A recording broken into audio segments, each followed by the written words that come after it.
And Charlie, before it was very emotional testimony. Today, it was kind of damning a little bit about this guy, this suspect. Well, I'll tell you what, when they first played the testimony, it was a video of the Oxford High School shooter in the jail, basically having a mental breakdown, saying things, didn't really know what he was saying. And then the cops trying to hold him down. We're thinking, what's going on here? Maybe he really does have mental illness, like the expert witness that they called today to prove that point. Seemed logical. Well, the defense had a couple of other things up their sleeve to try to cross-examine the expert witness here. The other thing, too, is you've got to take a look at whether or not this entire tape that I'm going to show you in just 1 minute is even relevant to the Miller hearing and what the judge is trying to do. But let's take a look at that video. Stop it, God. Stop it. Dramatic and disturbing video evidence showing the Oxford shooter having what appears to be a mental breakdown in the jail. That is high level of isolation, lack of parental support, lack of guidance, lack of resources.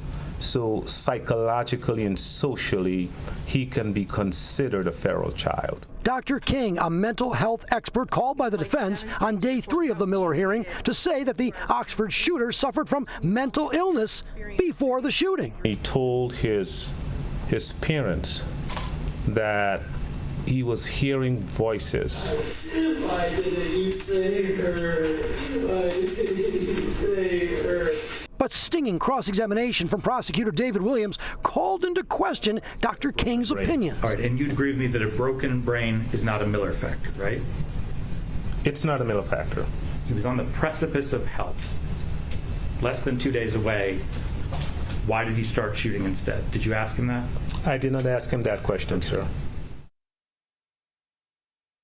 The idea for this witness is to basically say that this witness was that the shooter had mental illness, maybe one of the Miller factors. Well, the problem was that video was 16 months after the shooter was already in the jail. And generally, the Miller factors focus on the defendant's condition before his age, his immaturity, his home life, facts of the crime, and the possibility of rehabilitation. So how much weight, as they say in the legal world, the judge is going to give this, how much credibility this is all going to happen, because you can have a mental breakdown if you're in jail and likely going to be there for quite a while. All right, we're not done with the Miller hearing right now. We have to come back on August 18th. At that point in time, I think the testimony will end, and then the judge will make a decision. Does the Oxford High School shooter do life in prison without parole, or will he get the possibility of parole? We'll see. Roop, I'll send it back to you. Yeah, Charlie, you bring up an interesting point about timing. As dramatic as that video is of the shooter talking the way he was, the timing is going to play a factor in whether or not it impacts the judge's decision. I'm not so sure the judge is going to listen.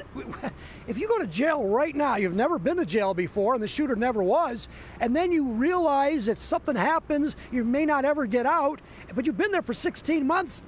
Yeah, you could have a mental breakdown. Listen, there's no question that the shooter had some mental issues, and he was reaching out.